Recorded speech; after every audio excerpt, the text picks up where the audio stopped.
Hai, Assalamualaikum warahmatullahi wabarakatuh dan salam sejahtera. Bertemu lagi dengan Cikgu Wan Zamzarina binti Jalaluddin dalam kelas PDPR Bahasa Melayu tahun 5. Tema yang keempat, perpaduan. Unit 11, meraihkan penyatuan. Tajuk yang ingin kita pelajari pada hari ini iaitu bubuk lambuk perpaduan dalam standard pembelajaran 2.3.2. Dari segi standard kandungan 2.3 ini, kita akan membaca dan mengapresiasi pelbagai bahan sastra dan bukan sastra. Dari segi standard pembelajaran 2.3.2, kita akan membaca dan mempersembahkan karya sastra dan karya bukan sastra dengan pelbagai bentuk penyampaian. Dari segi objektif, pada akhir pengajaran dan pembelajaran, murid dapat membaca cerpen dan catatan dengan gaya penyampaian yang sesuai. Yang kedua, melengkapkan cerita berdasarkan bahan bacaan secara interaktif.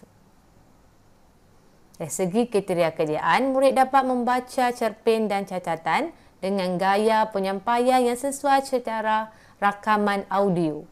Yang kedua, melengkapkan cerita dengan 5 maklumat berdasarkan bahan bacaan secara interaktif.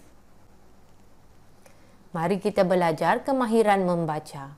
Murid-murid boleh buka buku teks muka surat 82 hingga 83 dalam tajuk Bubur Lambuk Perpaduan. Ini ialah teks cerpen dan catatan yang terdapat dalam buku teks kalian. Aktiviti yang pertama kita perlu membaca cerpen dan catatan ini dengan sebutan dan intonasi yang betul. Jadi seperti biasa, cikgu akan membaca, kamu dengarkan bacaan, sambil-sambil itu kamu fahamkan maklumat yang terdapat di dalam teks. Okey, sudah bersedia? Okey, mari dengar bacaan daripada cikgu. Farisha membacakan Rubini dan Sufing petikan cerpen ilham kakaknya. Bubur lambuk perpaduan. Amin terus mengayuh basikannya ke balai raya. Suresh dan Amin mengikorinya. Atuk, bubur lambuk dah habis. Laung Amin sejurus dia menyandarkan basikal di pagar. Kami perlukan banyak lagi. Tok, ada beberapa buah rumah lagi yang belum dapat. Sambung Suresh pula dengan termengah-mengah akibat kepenatan. Pak Osman tersenyum. Cucu dan rakan-rakan memang rajin membantu. Mereka menghagihkan bubur lambuk perpaduan itu dengan lancarnya. Zaman kanak-kanak memang menyeronokkan. Amin, Suraj dan Ahmin tidak pernah menolak jika diminta untuk membantu Pak Osman di balai raya. Jam menunjukkan pukul 6 petang. Masih sempat lagi bubur lambuk itu sampai ke muka pintu rumah penduduk kampung sebelum waktu berbuka puasa. Penduduk beragama Islam bolehlah menjadikan bubur itu sebagai juadah berbuka puasa, manakala yang bukan Islam boleh menikmatinya sebagai juadah iringan makan malam nanti. Rezeki sesuap sama dirasa. Saban tahun, penduduk kampung menantikan bubur lambuk perpaduan masakan Pak Osman. Sejak pagi lagi, penduduk kampung Seri Cempaka sudah memenuhi balai raya itu.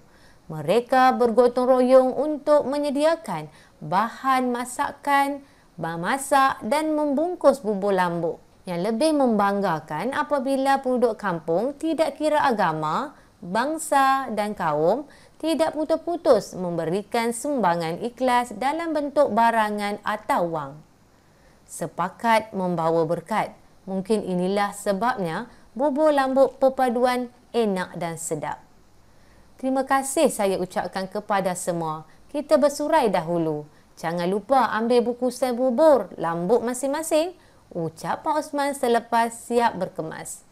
Amin, rakan-rakan dan penduduk kampung melangkah pulang dengan gembiranya. Walaupun penat seharian bekerja, kemesraan terjalin indah dan perpaduan akan terus utuh di kampung Seri Cempaka. Di sini menceritakan kisah 3 sahabat iaitu Amin. Amin. Lagi siapa? Suraj. Kemudian Ahming. Mereka telah membantu Pak Osman iaitu atuk kepada Amin untuk mengedarkan bubur lambuk perpaduan Ya, bubur lambuk ini telah diagihkan ke rumah-rumah, tak kiralah bangsa itu agama Islam ataupun bukan beragama Islam. Ia bertujuan untuk berkongsi, ya, berkongsi rasa bubur lambuk ini di kampung mereka. Jadi sebelum bubur lambuk ini dihasilkan, mereka telah melakukan aktiviti bergotong royong, memasak, menyediakan bahan masakan dan membungkus bubur lambuk untuk diedarkan. Program ini memang dijadikan satu aktiviti setiap tahun oleh Pak Osman kerana buburnya yang enak dan sedap dimakan. Ya, kegiatan dilakukan oleh ketiga-tiga sahabat ini amat baik, iaitu membantu, ya, atuknya untuk mengedarkan bubur di samping dapat berkenalan dengan jiran tetangga yang lain. Jelas murid, ini cerita karangan cerpen tentang bubur lambuk perpaduan. Mari kita lihat pula karangan catatan. Kemudian Farisha, Rubini dan Sufing membuat catatan mereka sendiri tentang cerpen bubur lambuk perpaduan itu. Okay, catatan Khamis 26 Mei 2021. Ya, dalam karangan catatan kita perlu meletakkan masa, tarikh dan waktu yang kita mulakan aktiviti sehinggalah berakhir aktiviti tersebut. 9 pagi, penduduk kampung Seri Cempaka mula berkumpul di Balai Raya. Makcik Aminah, Puang Ang dan Puan Wasati pun ada. Mereka sedang menyiapkan ramuan untuk memasak. Pak Osman, Encik Iyo dan Encik Wijay pula menyiapkan tempat memasak.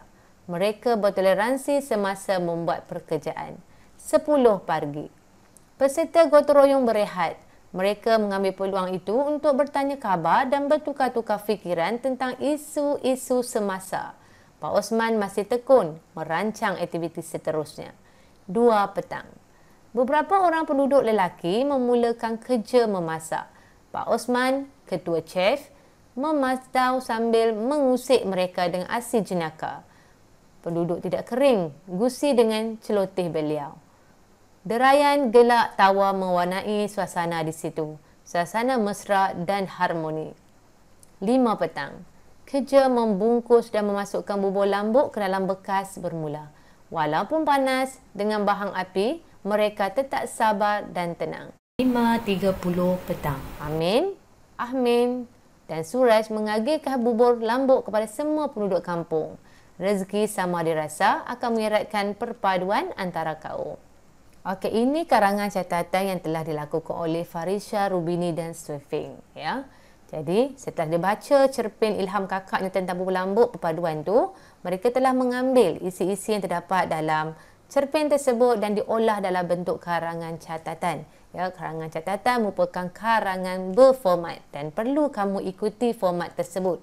Jika kita menulis dalam keadaan yang format tidak betul, kita akan ditolak 3 markah secara holistik.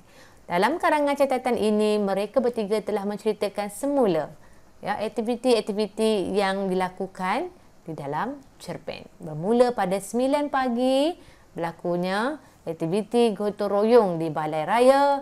10 pagi, mereka berehat dan berbual mesra. 2 petang, aktiviti memasak telah dilakukan. 5 petang, memasukkan bubur lambuk ke dalam bekas dan 5.30 petang, mengagihkan bubur lambuk. Ya. Jadi dalam karangan catatan bermula pada awal sehinggalah berakhirnya cerita yang ingin kamu kongsikan. Ya, perlu letak masa. Okey, jika kamu lihat di bawah karangan catatan ini ada borang penilaian.